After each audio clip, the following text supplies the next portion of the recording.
The dog wouldn't stop barking. I was helping my cousin house sit a cabin up in northern Alberta, middle of nowhere, no neighbors, no cell service.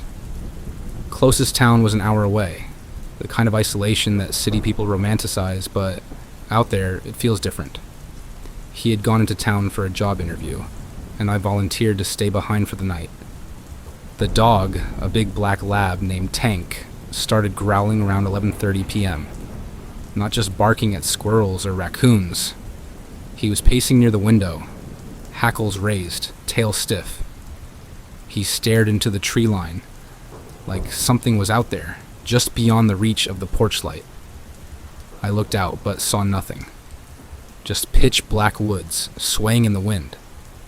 I told him to calm down, even opened the front door to show him it was nothing. That's when I heard it. A clicking sound, like teeth, dry, rapid, like someone chattering without any breath behind it. It came from just beyond the trees. Not loud, but sharp, deliberate. Tank froze, then bolted back into the cabin. I slammed the door and locked it. That sound didn't belong in the woods, not from any animal I knew. It continued for a few more seconds, then silence. I stayed up, sat in the living room with Tank curled at my feet, flashlight in one hand, a fire poker in the other. The cabin had no curtains, just wide windows that looked straight into the woods. I kept imagining something peering back. At exactly 2:17 a.m., Tank stood straight up and growled again, this time low and mean. His gaze locked on the far right corner of the window, and I saw it. A figure, barely visible in the dark, standing behind a tree. It wasn't moving, just watching. I turned off every light in the cabin and used the flashlight, trying not to make it obvious I was aiming for that spot. When the beam caught it, I nearly dropped the thing. Pale, tall, no clothes, no face. It didn't flinch, it didn't run. It just leaned slightly, like it was adjusting to get a better view of me. Then, slowly, it raised its hand and pointed. Right at me. I slammed the blinds shut and backed away. Tank was whimpering now. He ran upstairs and wouldn't come down no matter how much I called him. I sat there in the dark, every light off, no noise except the wind and my breathing. I didn't look back out the window again. I couldn't. Around 3:45 a.m. there was a knock at the door. Not pounding, not aggressive, just polite, rhythmic. 3 knocks, then silence. I didn't move. My heart was beating so hard I thought I might pass out. Another knock, then another, then something even worse. A voice. Let me in. It was calm, way too calm, like someone asking to borrow sugar. But there was something off. The voice sounded like it was being run through a bad speaker. Garbled, too slow, then too fast, like a machine was trying to sound human. I stayed frozen in the living room, holding my breath. The voice repeated it. Let me in. This time, it sounded exactly like my cousin, but I knew he was in town. I knew it wasn't him. Tank began barking from upstairs, loud, frantic. Then he stopped, dead silent. I called out to him. Nothing. I heard scratching at the back door, then the side window, then upstairs. It was like the thing had multiplied, or moved impossibly fast. I locked myself in the bathroom. No windows, just tile and cold silence. I sat in the tub with the fire poker across my chest, trying not to sob. Eventually the scratching stopped. I waited until daylight bled through the crack under the door. When I finally came out, the cabin was just as I left it. No broken glass, no footprints. Tank was asleep under the bed, upstairs, shaking like he'd been through a war. When my cousin came back later that morning, I didn't say much, just asked him if the woods had ever felt weird to him. He paused, said sometimes, at night, he hears someone whistling, but when he checks, no one's there. I haven't been back. I won't go near that cabin again. But every now and then, I still hear that knock in my dreams. 3 times. Then a voice that sounds almost like mine saying, "Let me in."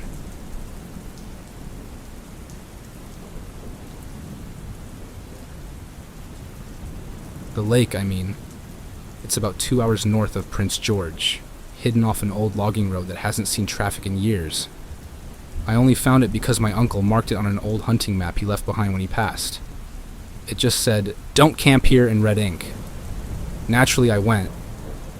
It wasn't out of rebellion, more like curiosity. The note didn't explain anything, and my uncle was the kind of guy who liked to mess with people. I figured it was just some joke. Maybe he had a bad fishing trip or saw a bear once and got dramatic about it. The lake had no name. Just a still, black surface, surrounded by dense trees that seemed too quiet, even for the deep woods. No birdsong, no bugs, just the sound of water lapping against the shore, and the occasional groan of trees in the wind.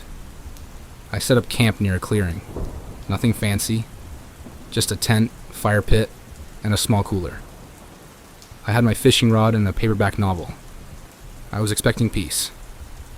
Instead, I got dread. Right away, I felt like I shouldn't have been there. Like something was waiting. The first night was uneventful, until just after midnight. I woke up to a splash. At first, I thought it was a beaver or something. Then I heard footsteps. Wet ones. Squishing. Dragging. As if something heavy and soaked was walking along the shoreline. I held my breath and listened. The footsteps stopped just outside my tent. Then came breathing. Slow. Wheezing. Like someone dying. I didn't move. Didn't even blink. My flashlight was inches from my hand, but I didn't dare reach for it. After a few minutes, the sound faded, slowly shuffling away, back toward the lake. I didn't sleep again that night. In the morning, I found tracks. Not boot prints, not animal prints either. Bare feet, huge, pale ones. Each toe long and thin, with claw marks at the tips. The prints were soaked into the earth, and they led from the lake to the side of my tent, then back again. I should have left right then. Any sane person would. But I convinced myself it was a prank, maybe from another camper I didn't know about. I spent the day hiking around the shoreline, trying to find anyone else. I didn't see a soul. That night, I didn't start a fire. Just crawled into the tent and zipped myself in before the sun fully set. I had a hunting knife in my sleeping bag with me, and a flare gun within reach. Around 2 a.m., I heard it again. This time it was louder. First the splash, then the dragging steps, then something worse. A whisper. I couldn't make out the words at first. Just a dry, garbled voice, mumbling inches from the tent wall. Then it repeated. "Come back." Over and over. "Come back. Come back." I reached slowly for the flare gun. My hands were shaking so hard it nearly slipped. Then the tent wall moved. Pressed inward. Like a hand. No. A face was pushing from the outside. I fired. The flare lit up the tent in an instant, and through the thin fabric I saw a silhouette, tall, inhuman, soaked and twitching. The light only lasted a second, but it was enough. Whatever it was let out a sound like gurgling water and scrambled back toward the lake. Not running, scrambling. Unnatural, like it had too many limbs. I burst out of the tent and didn't even bother grabbing my gear. Just the flare gun and a flashlight. I sprinted through the woods, heart hammering, lungs burning. At dawn, I reached my truck and drove until I found cell service. I didn't stop to rest. I didn't look back. A few days later, I went through my uncle's things again. Found his old journal tucked behind a bookshelf. One entry was dated in 1986. Camped by that lake again. Saw the thing. It came out of the water and stood at the edge. Whispered like before. Tried to take Kyle. Didn't succeed. God forgive me. I left him there. Kyle was my uncle's younger brother. My great uncle. He went missing in 1986. They never found his body. They said he probably drowned. I don't think he drowned. I think something took him. And I think it tried to bring me back to whatever's still living at the bottom of that nameless, silent lake.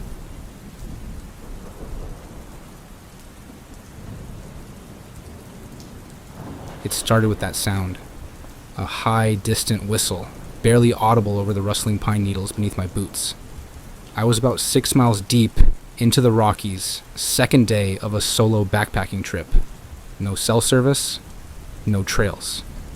Just me, a map, and a desire to escape the noise of everything for a while. The whistle came again. Same pitch, same duration. It cut off too suddenly to be wind or bird song, like someone had run out of breath mid-note. I stopped and scanned the forest. Pines stretching forever, swaying lightly. Not a soul. The hairs on my arms stood up. I chalked it up to wind, catching a hollow tree or something, and pushed forward. But I kept glancing behind me every few minutes, unsure why I suddenly felt followed. By the time the sun dipped low, I'd made camp beside a narrow stream. Nothing but silence around me. I made a fire, boiled some noodles, and tried to enjoy the solitude. Then I heard it again. The whistle, closer this time. And now I was sure. It wasn't a bird or the wind. It was someone. Someone trying to stay just far enough away. I killed the fire, backed into my tent, and zipped it tight. I held my pocket knife in my hand under the sleeping bag. Every sound felt amplified. The snapping twigs, the shifting breeze. I didn't sleep. I just lay there, eyes wide, waiting. At around 2:13 a.m., I remember because I checked my watch. I heard footsteps. Not an animal. Not skittering or padding. These were human steps. Slow, measured. Crunch, crunch, crunch. They circled the tent once. Then again. On the third lap, they stopped, right by my head. Then the whistle started again. Not far off like before, right outside the tent. And now, it had a pattern.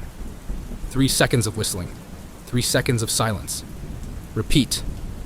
Over and over. I held my breath. Every instinct screamed not to move, not to make a sound. The whistle stopped. Silence. 5 seconds. 10. Then a voice, low, gravelly, said, "Coming in?" Not a question. More like a statement or a threat. I didn't answer. Didn't breathe. My heart was beating so loud, I thought it'd give me away. Then came a dragging sound. Like something being pulled along the outside of the tent. Fingernails, maybe? A stick? I don't know. But it went all the way around, then stopped. Silence again. I don't remember falling asleep. Maybe I passed out from fear. But I woke up to daylight. Birds chirping. Normal sounds, like the night before never happened. I unzipped the tent slowly and stepped out. Nothing. No footprints, no broken branches. But the dirt was soft from the light rain overnight. There should have been something. That's what scared me most. I packed up in 10 minutes and started heading back the way I came. No breaks, no food. I just needed out of that forest. About an hour into my hike, I saw something carved into a tree I know I hadn't passed on the way in. It stopped me cold. Coming in. Same words, same tone. I kept walking. Didn't stop to breathe until I saw my car parked at the trailhead. I practically threw my gear in the trunk and drove off with my windows up, doors locked, and eyes on the rearview mirror the whole way down the mountain. It's been 4 years. I don't go hiking alone anymore. Hell, I don't even go near forests. But that's not the worst of it. About 3 months ago, I started hearing the whistle again. At first, it was faint, outside my apartment at night, then in the hallway at work, once in the middle of the grocery store. I've moved twice. It follows. Same pitch, same rhythm. 3 seconds on, 3 seconds off. Last week I got a letter in the mail. No return address, just a piece of paper inside. Handwritten, jagged letters. Coming in,